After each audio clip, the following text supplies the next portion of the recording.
Good evening friends, welcome to Pravas study classes. तो जैसे कि आप सब जानते हैं कि हमारा जो हिंदी साहित्य के इतिहास का जो वन लाइनर क्वेश्चन का जो सीरीज चल रहा है उसका वृत्तिकाल कंप्लीट हो चुका है, भक्तिकाल कंप्लीट हो चुका है और आदिकाल जो है वो हम पढ़ा रहे हैं और उसके भी 2 क्लास जो है कंप्लीट हो चुके हैं। अगर आपने नहीं देखा है तो आप जाके देख सकते हैं, प्लेलिस्ट में मैंने सेव करके रखा है। और रीतिकाल के जो क्लास थे वो मैंने लाइव किए थे, तो आप लाइव सेक्शन में जाके देख सकते हैं। पर सब कुछ जो है मैंने प्लेलिस्ट में सेव करके रखा है हिंदी साहित्य एमसीक्यू से, आप वहाँ पे जाके देख सकते हैं। बहुत ही महत्वपूर्ण क्वेश्चन आंसर्स हमने डिस्कस किए हैं हिंदी साहित्य के इतिहास के, आपके एग्ज़ाम की प्रिपरेशन में आपको बहुत ज़्यादा मदद करेगी। तो आज जो है हम क्लास 3 की शुरुआत करेंगे जिसमें हम आदिकाल के और भी महत्वपूर्ण क्वेश्चन आंसर जो हैं वो डिस्कस करेंगे। तो चलिए शुरू करते हैं। पहला सवाल आज के क्लास का, क्लास 3 का पहला सवाल। हिंदू समाज में नीची से नीची समझी जाने वाली जाति भी अपने से नीची एक और जाति ढूंढ लेती है, ये कथन किसने कहा है? तो ये जो है ये कहा है आचार्य हजारी प्रसाद द्विवेदी ने। ठीक है, याद रखिएगा, हजारी प्रसाद द्विवेदी ने कहा है। नेक्स्ट क्वेश्चन, अपनी किस रचना को विद्यापति ने कहानी कहा है? बहुत ही महत्वपूर्ण सवाल है, एग्जाम में कई बार पूछा गया है ये। तो कौन सी रचना को जो है विद्यापति ने कहानी कहा है? तो इसको कहा है कीर्तिलता को। ठीक है, याद रखिएगा, कीर्तिलता को कहानी कहा गया। ये अबहट भाषा में लिखी गई है। नेक्स्ट क्वेश्चन, कौन सा रासो ग्रंथ वीर गाथात्मक नहीं है? बहुत ही महत्वपूर्ण सवाल है ये। तो कौन सा वो रासो ग्रंथ है जो वीर कथात्मक नहीं माना जाता या वीर गाथात्मक नहीं माना जाता? तो वो है विसलदेव रासो। ठीक है, याद रखिएगा, विसलदेव रासो। नेक्स्ट क्वेश्चन, आचार्य शुक्ल के अनुसार आदिकाल में अपभ्रंश में 4 साहित्यिक पुस्तिका कौन कौन सी हैं? बहुत ही महत्वपूर्ण सवाल है। तो कौन कौन से पुस्तिकाएं हैं या पुस्तकें हैं जो अपभ्रंश में लिखी गई थी आदिकाल में आचार्य शुक्ल के अनुसार? ठीक है, याद रखिएगा। तो वो हैं विजयपाल रासो, हम्मीर रासो, कीर्तिलता और कीर्ति पताका। ये 4 जो हैं ये अपभ्रंश में लिखी गई थी, तो इसको आप नोट कर लीजिए। नेक्स्ट क्वेश्चन, मुंज और भोज का समय क्या है? तो इन दोनों का समय जो है वो संवत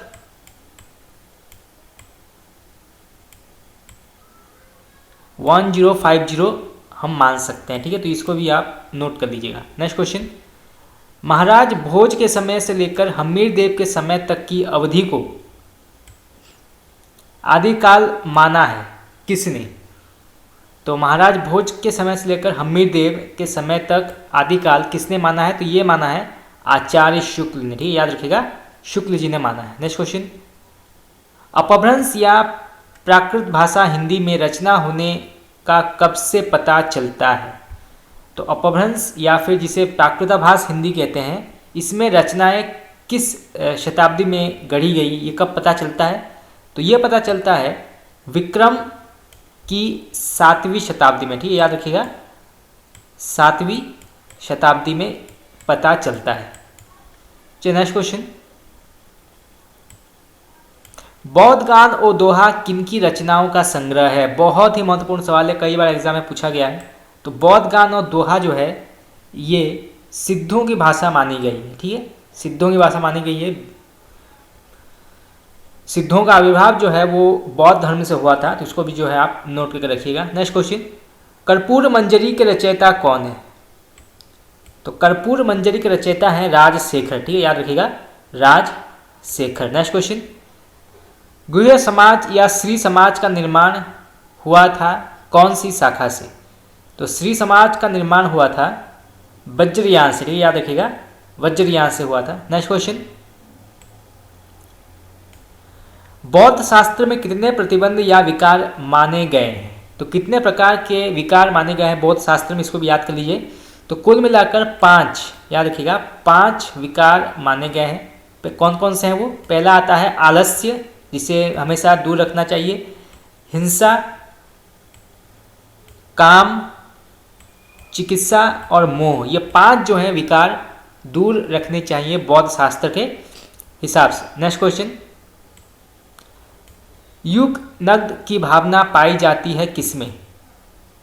तो ये पाई जाती है वज्रयान में। ठीक है, याद रखिएगा, वज्रयान में ये पाई जाती है। नेक्स्ट क्वेश्चन, जीमी लोण विलिजई पानी एही तीमी धरणी लेई चित्त, ये कथन किसने कहा है? देखिए ये जो वन लाइनर पंक्तियाँ होती है ये बहुत ही ज़्यादा महत्वपूर्ण रोल प्ले करते हैं आपके एग्ज़ाम के प्रिपरेशन में, क्योंकि बहुत आसानी से इसको पूछा जा सकता है एग्ज़ाम में। तो ये जो कथन है ये कहा था कणहपा ने, ठीक है, याद रखिएगा, कणहपा ने कहा था। नेक्स्ट क्वेश्चन, सरहपा, विरूपा, कणहपा, लुईपा का सही कालक्रम क्या है? यानी कि आपको ठीक से ऑर्डर करके बताना है कि पहले कौन आए थे, फिर बाद में कौन आए थे, फिर तीसरे नंबर पर कौन थे, आपको ऐसा करके बताना है। तो पहले जो आते हैं याद रखिएगा सरहपा आते हैं, हम पहले पढ़ चुके हैं, सरहपा आते हैं, फिर आते हैं लुईपा, ठीक है, याद रखिएगा, फिर लुईपा आते हैं, फिर विरूपा आते हैं और फिर कणहपा आते हैं, ठीक है। तो चार जो हैं पहले सरहपा, लुईपा, विरूपा, कणहपा, ऐसे जो है इनका कालक्रम माना गया है। नेक्स्ट क्वेश्चन, गोरखनाथ ने किसके योग का सहारा लेकर हठयोग का प्रवर्तन किया? बहुत ही महत्वपूर्ण सवाल है। तो गोरखनाथ ने जो है किनका सहारा लेकर हठयोग का प्रवर्तन किया? वो है पतंजलि, ठीक, याद रखिएगा, पतंजलि का सहारा लिया था। नेक्स्ट क्वेश्चन, नाथ संप्रदाय में बालनाथ किसे कहा जाता है? बहुत ही महत्वपूर्ण सवाल है, ये एग्जाम में पूछा गया था। तो नाथ संप्रदाय में बालनाथ कहते हैं जलंधर को, ठीक है, जलंधर नाथ या जलंधर को जो है बालनाथ भी कहा जाता है। नेक्स्ट क्वेश्चन, कौन से नाथ सिद्धों में भी गिने जाते हैं? तो ऐसे भी बहुत से नाथ हैं जो सिद्धों या सिद्ध संप्रदाय में भी गिने जाते हैं, यानी कि इन्हें नाथ संप्रदाय का भी महत्वपूर्ण अंश माना गया है और सिद्ध संप्रदाय का भी। तो वो कौन कौन है? पहले नंबर पर आते हैं नागार्जुन, ठीक है, याद रखिएगा, नागार्जुन, फिर आते हैं गोरखनाथ, फिर चरपट और फिर जलंधर नाथ। तो ये चार जो हैं ये प्रमुख सिद्ध नाथ में भी गिने जाते हैं। बहुत ही महत्वपूर्ण सवाल है, इसको आप नोट कर लीजिए, एग्जाम में जो है पूछा जा सकता है इसको। नेक्स्ट क्वेश्चन, जैनाचार्य मरुतंकृत प्रबंध चिंतामणि संस्कृत के किस ग्रंथ के ढंग का बना है? बहुत ही महत्वपूर्ण सवाल है। तो ये बना है भोज प्रबंध से, ठीक है, याद रखिएगा, भोज प्रबंध से बना है ये।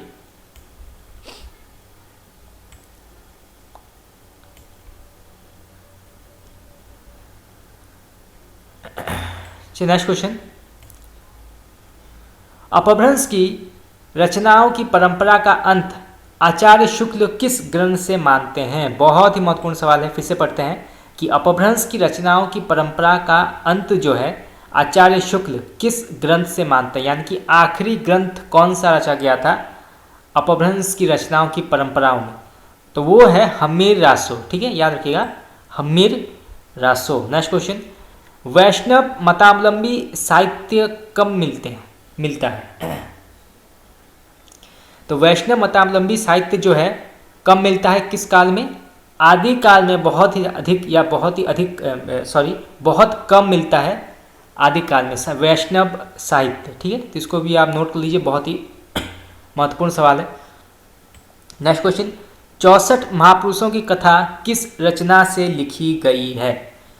तो 64 महापुरुषों की कथा जो है ये महापुराण में लिखी गई है, ठीक है, याद रखिएगा, महापुराण में ये लिखी गई है, पुष्पदंत ने लिखा था। नेक्स्ट क्वेश्चन, अपने समय के कलिकाल सर्वज्ञ कहे जाते हैं कौन? तो कलिकाल सर्वज्ञ कौन कहे जाते हैं अपने समय के? हेमचंद्र, ठीक है, याद रखिएगा, एग्जाम में पूछा जा सकता है। नेक्स्ट क्वेश्चन, बौद्ध सिद्धों के पदों और दोहों का बौद्ध गान और दोहा नाम से बंगाक्षरों में प्रकाशित किसने किया था? ये हम पहले पढ़ चुके हैं, बौद्ध गान और दोहा जो है ये लिखा था पंडित हरप्रसाद शास्त्री ने, ठीक है, याद रखिएगा। देखिए जो क्वेश्चन बार बार रिपीट हो रहे हैं इसका मतलब ये है कि बहुत ही अधिक महत्वपूर्ण सवाल है ये आपके एग्जाम के पॉइंट ऑफ व्यू देखा जाए तो। नेक्स्ट क्वेश्चन, अपभ्रंश के प्रमुख छंद पगडंडिया में कितनी मात्रा का मात्रिक छंद है? तो ये अपभ्रंश का प्रमुख छंद रहा है पगडंडिया, इसमें कितनी मात्राओं का मात्रिक छंद मिलता है? तो ये मिलता है 16 का, ठीक है, याद रखिएगा, 16 मात्रिक छंद मिलते हैं, तो इसको जो है आप नोट कर लीजिए। नेक्स्ट क्वेश्चन, सबसे पहले चौपाई और दोहों की पद्धति का प्रयोग किसने किया था? बहुत ही महत्वपूर्ण सवाल है, कई बार एग्जाम में पूछा गया ये कि सबसे पहले चौपाई और दोहों की पद्धति का प्रयोग किस कवि ने किया था। तो ये किया था स्वयंभू ने, ठीक है, याद रखिएगा। जिन्होंने पौम चरियो लिखा था उन्होंने सर्वप्रथम चौपाई और दोहों का उपयोग किया था अपनी रचनाओं में। नेक्स्ट क्वेश्चन, छोटी सी पंक्ति है, बजिया घोर निशान राम चौहान चहु दीसी, ये पंक्ति किसने लिखी है। तो ये जो है ये लिखी है चंद्रबरदाई ने, ठीक, याद रखिएगा। क्योंकि देखिए यहाँ पे चौहान नाम आता है, तो पृथ्वीराज चौहान पर बहुत से रचनाएं लिखी हैं चंद्रबरदाई जी ने, तो ये जो है ये चंद्रबरदाई की लिखी हुई है।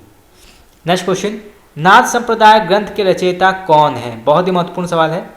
तो नाथ संप्रदाय के ग्रंथ के रचयिता हैं हजारी प्रसाद द्विवेदी, ठीक है, द्विवेदी जी इसके रचयिता माने गए। नेक्स्ट क्वेश्चन, बहुत ही महत्वपूर्ण पंक्ति यहाँ पे कही गई है, इसको पढ़ लेते हैं। तुर्क हिंदुस्तानियम मन हिंदवी गोयम जवाब, जिसका अर्थ है मैं हिंदुस्तानी तुर्क हूँ और हिंदवी मैं जवाब देता हूँ। ये एक महत्वपूर्ण कथन किसका है, कई बार एग्जाम में पूछा गया है। तो ये जो है ये कहा था अमीर खुसरो ने, ठीक है, याद रखिएगा। अमीर खुसरो ने जो है ये कथन कहा है। नेक्स्ट क्वेश्चन, नाथों में रसासनी कौन थे। तो वो कौन से नाथ है जिनको रसासनी भी कहा जाता है, वो है नागार्जुन, ठीक है, याद रखिएगा, नागार्जुन। नेक्स्ट क्वेश्चन, विद्यापति के किस ग्रंथ में जौनपुर नगर का वर्णन बहुत यथार्थपरक ढंग से किया गया है। तो कौन सा ग्रंथ है जिसमें जौनपुर नगर का वर्णन बहुत यथार्थपरक ढंग से यानी कि सच के ढंग से किया गया है। तो वो है कीर्तिलता, ठीक है, याद रखिएगा। कीर्तिलता विद्यापति द्वारा रचित अत्यंत ही प्रसिद्ध ग्रंथ है उनका। तो इसमें जो है जौनपुर नगर का वर्णन किया गया है। नेक्स्ट क्वेश्चन, नंदुदलारे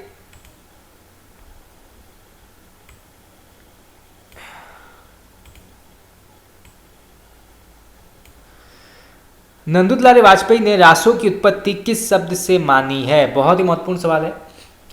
तो नंदुदलारे वाजपेयी ने रासो शब्द की उत्पत्ति मानी है रास से, ठीक है, हम पहले पढ़ चुके हैं ये। देखिए मैंने आपको पहले ही बताया है कि रासो साहित्य का जो नामकरण है विभिन्न विद्वानों ने अपने हिसाब से किया है। जैसे कुछ ने रसायन माना है, आचार्य शुक्ल ने रसायन माना है, कुछ ने रासक माना है, किसी ने राजसेय माना है, किसी ने रास माना है।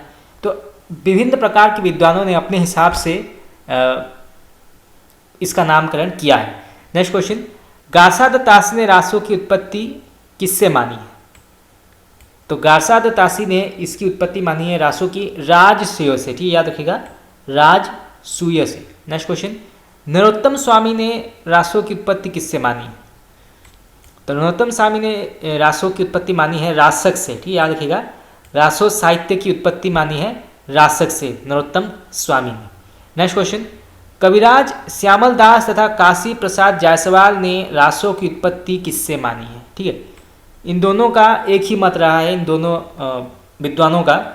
तो इनके हिसाब से रासों की उत्पत्ति किस शब्द से हुई है, तो इनके हिसाब से रहस्य शब्द से हुई है, ठीक है, याद रखिएगा, रहस्य शब्द से। ये सारे नाम जो है आप याद कर लीजिए, क्योंकि एग्जाम में कुछ भी पूछा जा सकता है। मान लीजिए कि एग्जाम में आ जाता है कि गारसाद तासी ने रासों की उत्पत्ति किस शब्द से मानी है, तो उन्होंने मानी है राजसूय से, ठीक है। नेक्स्ट क्वेश्चन, चंद्रबरदाई किस छंद के विशेषज्ञ माने जाते हैं, बहुत ही महत्वपूर्ण सवाल है। तो चंद्रबरदाई जो हैं वो छप्पय छंद के विशेषज्ञ माने जाते हैं, ठीक है, याद रखिएगा, छप्पय छंद। नेक्स्ट क्वेश्चन, जनश्रुति के अनुसार गोरी सोवे सेज पर रैनी भई चहु देश, ये दोहा किसके देहांत पर कहा गया था, बहुत ही महत्वपूर्ण सवाल है ये। तो ये कहा गया था ख्वाजा मोइनुद्दीन चिश्ती के देहांत पर, ठीक है, याद रखिएगा, ख्वाजा मोइनुद्दीन चिश्ती के देहांत पर ये प्रसिद्ध दोहा कहा गया था, ठीक है। नेक्स्ट क्वेश्चन, पृथ्वीराज रासों के कितने संस्मरण प्रसिद्ध हैं, यानी कितने संस्मरण जो हैं निकले हैं पृथ्वीराज रासों के। तो कुल मिलाकर 4 संस्करण निकले हैं, ठीक है, तो इसको आप नोट कर लीजिए, बहुत ही इंपॉर्टेंट क्वेश्चन है ये। नेक्स्ट क्वेश्चन, सारंगकृत हम्मी रासों के कुछ छंद ग्रंथ में मिलते हैं। तो कौन से ग्रंथ हैं? तो वो है प्राकृत पेंगलन। ठीक है, प्राकृत पेंगलन में जो है हमीर रासों के कुछ छंद मिलते हैं।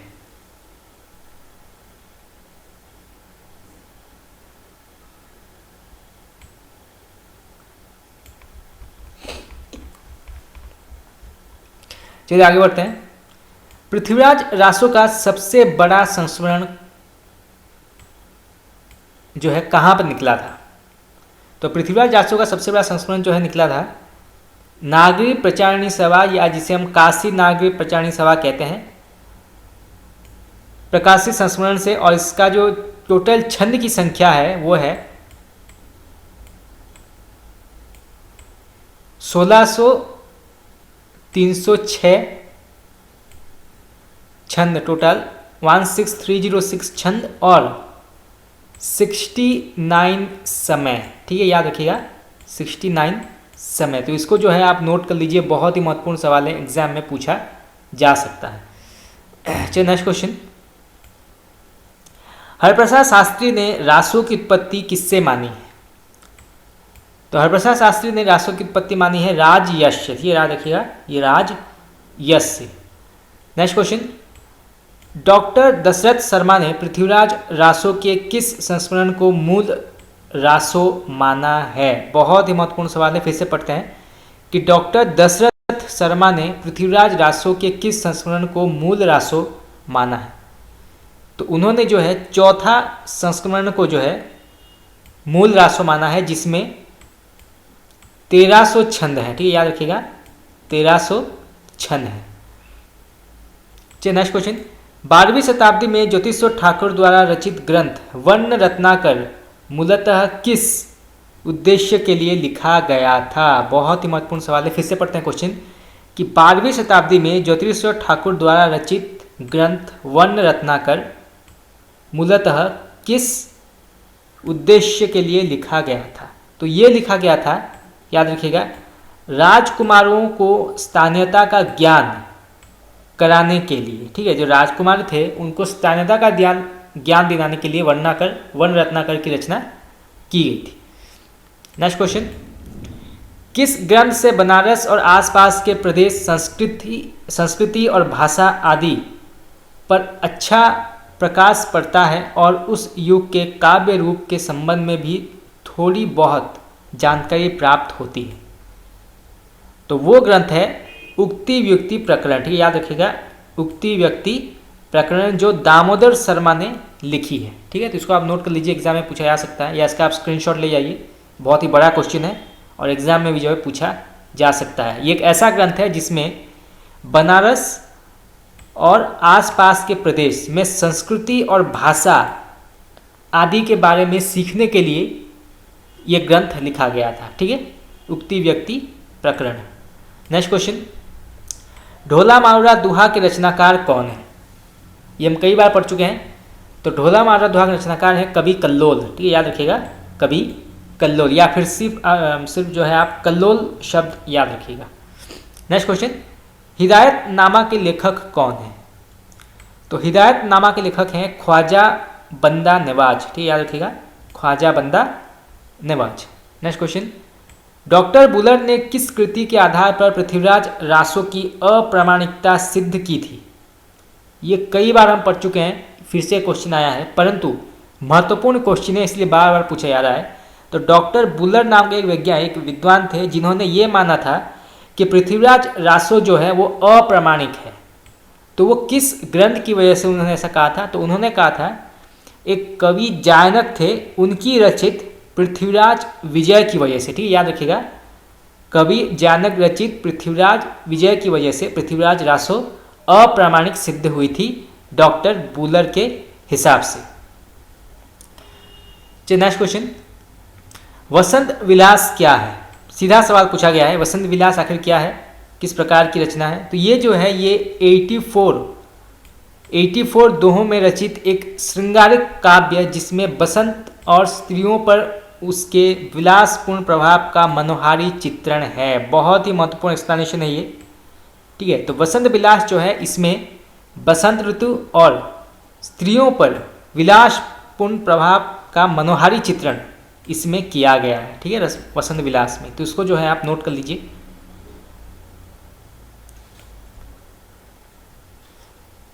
चलिए next question, doctor Mata Prasad गुप्त के अनुसार वसंत विलास का रचना काल क्या है, यानी किस काल में से लिखा गया था इस रचना को, वसंत विलास? तो ये लिखा गया था 13वीं शती में, ठीक, याद रखिएगा 13वीं शती में लिखा गया था ये।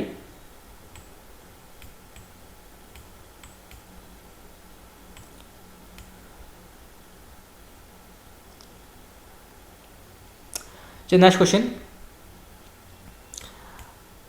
रामचंद्र शुक्ल का हिंदी साहित्य का इतिहास प्रथमतः हिंदी शब्द सागर की भूमिका में किस शीर्षक से प्रकाशित हुआ था? ये भी बहुत इंपॉर्टेंट सवाल है, ये एग्जाम में पूछा गया है कई बार। तो आचार्य शुक्ल ने जो है प्रथमतः हिंदी शब्द सागर की भूमिका के नाम से जो है उन्होंने साहित्य इतिहास लिखा था। तो ये किस शीर्षक से प्रकाशित हुआ था? तो ये प्रकाशित हुआ था हिंदी साहित्य का विकास के नाम से, ठीक है, याद रखिएगा, हिंदी साहित्य के विकास के नाम से, जो कि जनवरी 1929, ठीक है, 1929 डेट याद रखिएगा, बहुत ही महत्वपूर्ण है, 1929 में इसको लिखा गया था। बहुत ही महत्वपूर्ण सवाल है ये। नेक्स्ट क्वेश्चन, विद्यापति ने कीर्तिलता को किस संवाद के रूप में लिखा है? तो इसको जो है इन्होंने भृंग भृंगी संवाद, याद रखिएगा, भृंग भृंगी संवाद के आधार पर लिखा है। नेक्स्ट क्वेश्चन, ऐतिहासिकता, चेतना व पूर्व परंपरा की दृष्टि से हिंदी के सबसे अधिक सशक्त इतिहासकार कौन है? तो ऐतिहासिक चेतना और पूर्व परंपरा की दृष्टि से सबसे सशक्त इतिहासकार कौन माने गए हैं? तो वो माने गए हैं हजारी प्रसाद द्विवेदी, ठीक है, याद रखिएगा, हजारी प्रसाद द्विवेदी। नेक्स्ट क्वेश्चन, भक्ति साहित्य से वास्तविक हिंदी साहित्य का आरंभ किसने माना है? तो कौन से इतिहासकार हैं जिन्होंने ऐसा माना है कि आदिकाल से नहीं परंतु भक्ति साहित्य से हिंदी का वास्तविक साहित्य का काल जो है वो शुरू होता है? वो हैं आचार्य हजारी प्रसाद द्विवेदी, ठीक है, याद रखिएगा, आचार्य हजारी प्रसाद द्विवेदी। नेक्स्ट क्वेश्चन, हिंदी साहित्य इतिहास की परंपरा में सर्वोच्च स्थान किसका माना जाता है? बहुत ही महत्वपूर्ण सवाल है और ये हम कई बार पढ़ चुके हैं।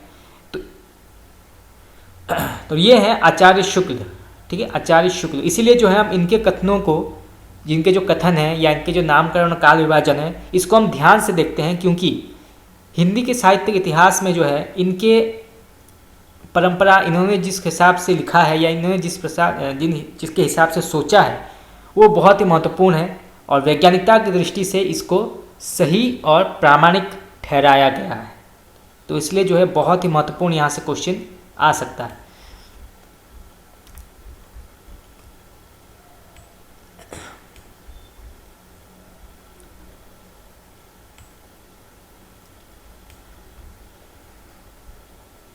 तो फ्रेंड्स, इसके साथ जो है आज हमारा आदिकाल यहाँ पे कंप्लीट हो गया।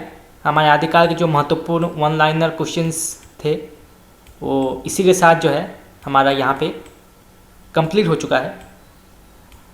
तो कल से जो है हम आधुनिक काल के महत्वपूर्ण वन लाइनर क्वेश्चन जो है उसको शुरू करेंगे और उसके बाद जो है हम पाश्चात्य और भारतीय काव्यशास्त्र के भी जो महत्वपूर्ण वन लाइनर क्वेश्चंस हैं उसको भी डिस्कस करेंगे। तो हम पार्ट वाइज जो है इसको हम पूरा कंप्लीट कर देंगे पूरे क्लास को, और उसके बाद और भी जो महत्वपूर्ण आपके एग्ज़ाम के रिलेटेड जो MCQs हैं उसको भी हम डिस्कस करेंगे हिंदी साहित्य के, और साथ ही साथ जो प्रीवियस ईयर एग्जामिनेशन की जो क्वेश्चंस हैं वो भी हम डिस्कस करेंगे।